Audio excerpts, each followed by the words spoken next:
ശരിക്കും എൻ്റെ വൈഫിൻ്റെ ബർത്ത്ഡേ ആയിരുന്നു, ഞാൻ വിഷ് ചെയ്യാൻ മറന്നു രാവിലെ. അപ്പോൾ ഒരു കേക്കുമായിട്ട് നമുക്ക് വീട്ടിൽ പോയി നോക്കാം എന്താ സംഭവം എന്ന്. അങ്ങനെ ഒരു കേക്ക് മേടിക്കാനുള്ള പരിപാടിയാണ്.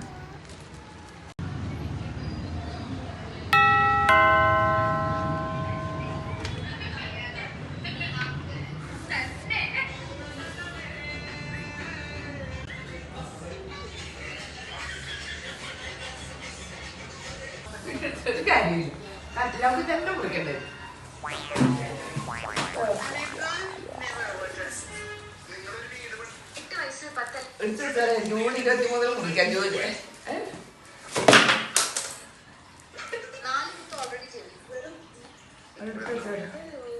Happy birthday to you. അങ്ങനെ സുഹൃത്തുക്കളെ, നമ്മൾ അനുസൂസിന്റെ ബർത്ത്ഡേ ആണ്. രാവിലെ വിഷ് ചെയ്യാൻ മറന്നതിന്റെ പേരിൽ കൊതിമുത്തിരിക്കുകയാണ്. അനു, നമ്മൾ എപ്പോഴാണ് കേക്ക് മുറിക്കുന്നത്? അനു, എപ്പോഴാണ് നമ്മൾ കേക്ക് മുറിക്കുന്നത്? അത് തന്നെയാണ് ശരി. എപ്പോഴാണ് മുറിക്കുന്നതോ? ഇത് തുറന്നു നോക്കി എന്ത് കേൾക്കാൻ നോക്കിയോ? 23-നോ? അതിന് 6 മാസം കഴിഞ്ഞല്ലോ. കേടായി പോലെ ഇല്ലേ? അത് കേടായി പോകും. ആണോ? ആ പറഞ്ഞ ഒരാഴ്ച മുഴുവൻ മേടിച്ചോ കരുതലോടെ നമുക്ക്